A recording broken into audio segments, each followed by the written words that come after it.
mtukufu mufti al-akbar doajola guo maana rakarjua mbai hazajo ifanyao atoja tofautisha igalo ya mtukufu Mwalimu Ismail nena igalo ya mtukufu Isa Abdallah Munir iliomba ile waini rimnome krasim haisuraya wa ambassador wa wana wa Komori biidhnillahi alkarim. Kwezi watukufu armaziezi zavira kakula yezi ikana zayo sifa ikana majargo wayo wavowe sikia leo ika muhimu ziezi zilagwe wao watoshinda waretene nyingi za mtukufu Isa Abdallah Munir rahana wasraba kisha vavo wakatun van resijar gervelehe i diskuria dunga vavo harma ocean na vavo risimhira mtukufu laja na ijargo ya fil janna mheshimiwa bwana rais wa vojana Eid Sadruddin وجور فين باريزا ما كلمة زمتك في عيسى عبد الله منير تفضل سيد تفضل سيد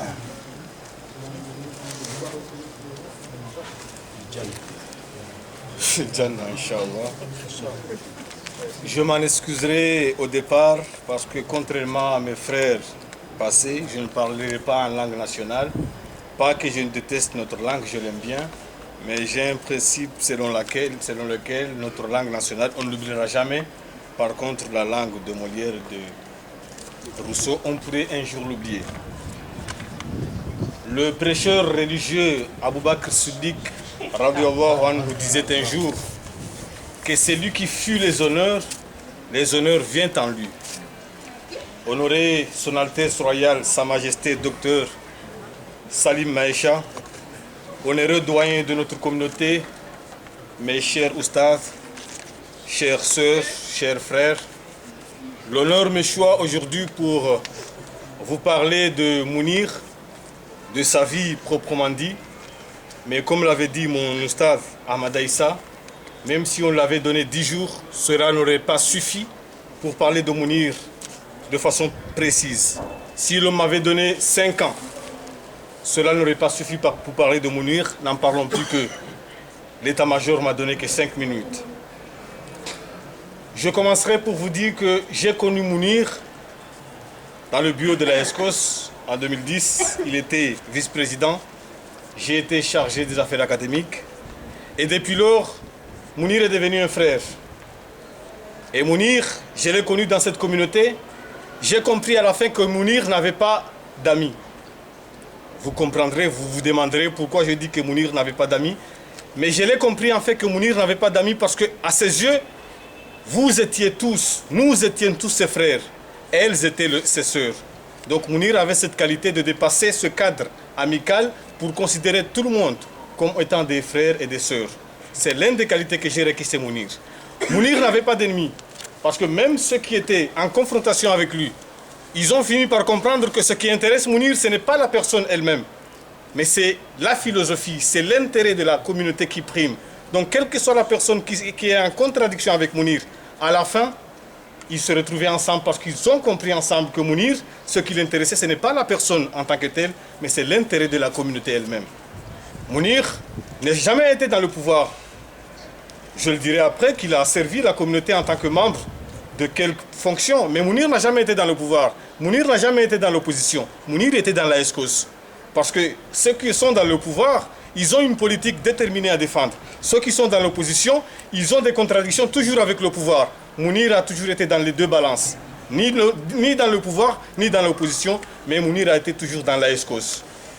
Je me rappelle, j'avais lu quelque part que Nietzsche avait dit que ce que nous faisons est toujours soit loué ou blâmé. Mais je suis en contradiction avec Nietzsche aujourd'hui pour dire que ce que Mounir a fait est non seulement loué, mais aussi valorisé parce que personne, de tous ceux qui ont parlé ici tout à l'heure, personne n'a blâmé Mounir, ne serait-ce que Papa Ouzali qui lui taquinait tout à l'heure en disant qu'avant il était élégant, certes, mais Mounir avait adopté un système à la fin, il laissait tellement les cheveux. Moi, en arrivant tout à l'heure, quand je l'ai vu, je ne l'ai pas reconnu parce que j'avais l'habitude de le voir avec des longs cheveux. Mais puisque nous n'avons pas beaucoup de temps, je voudrais que vous me permettiez de vous parler de Mounir, de sa vie jusqu'alors. Mounir est né à Séléani dans le Hamamé. Il a fait ses études à l'école primaire publique de Séléani. Quand il a fini ses études primaires, il s'est inscrit dans le collège groupe scolaire ICRA de Mbeni, où il a fait ses études collégiales. Après avoir obtenu son BEPC dans cette école, Mounir obtiendra un baccalauréat série D au lycée de Mbeni. Lorsqu'il obtiendra son bac, il atterrira au Sénégal et s'inscrira à l'Université du Sahel, où il obtiendra 3 ans plus tard une licence en sciences de technologie et spécialement dans l'informatique. Il obtiendra autant pour moi un Master 2 plus tard à l'Institut César, un Master 2 en informatique appliquée et en économie de finance. Ce sont les quelques mots qui résument le parcours académique de Mounir. Mais si on essayait d'établir chaque recherche que Mounir a fait durant ses études, on passerait toute la soirée. C'est pourquoi je vous priverai de ce moment et je vous parlerai de Mounir comme on l'a connu dans le cadre associatif. Nous l'avons connu ici dans la ESCOS, mais avant que Mounir vienne dans la ESCOS, Mounir a servi comme secrétaire général de l'association Godja de Séléani. Mounir était secrétaire général du collectif des équipes de foot de Séléani. Mounir était journaliste dans la radio Bethléem de Séléani. Mounir était le premier président de la coopération des élèves et étudiants de Séléani. Et Mounir, enfin, était membre fondateur de l'équipe de volleyball de Séléani. Ses activités associatives l'ont amené ici à Dakar. Et une fois qu'il a atterri au Sénégal, il s'est directement imprégné de la commission culturelle. Depuis lors, depuis qu'il est venu ici, il a toujours été membre permanent de la commission culturelle, une commission qui le quittera peut-être demain à 14 h quand il prendra l'avion pour se rendre au Congo.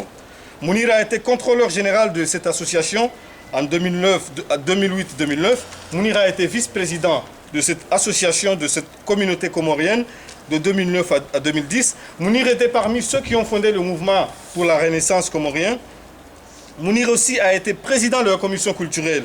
Mounir était parmi de ceux qui ont rédigé les statuts et règlements intérieurs en vigueur au sein de la ESCOS actuellement. Mounir aussi faisait partie de ceux qui ont fait les assises sur le fonctionnement et les problèmes liés à notre association.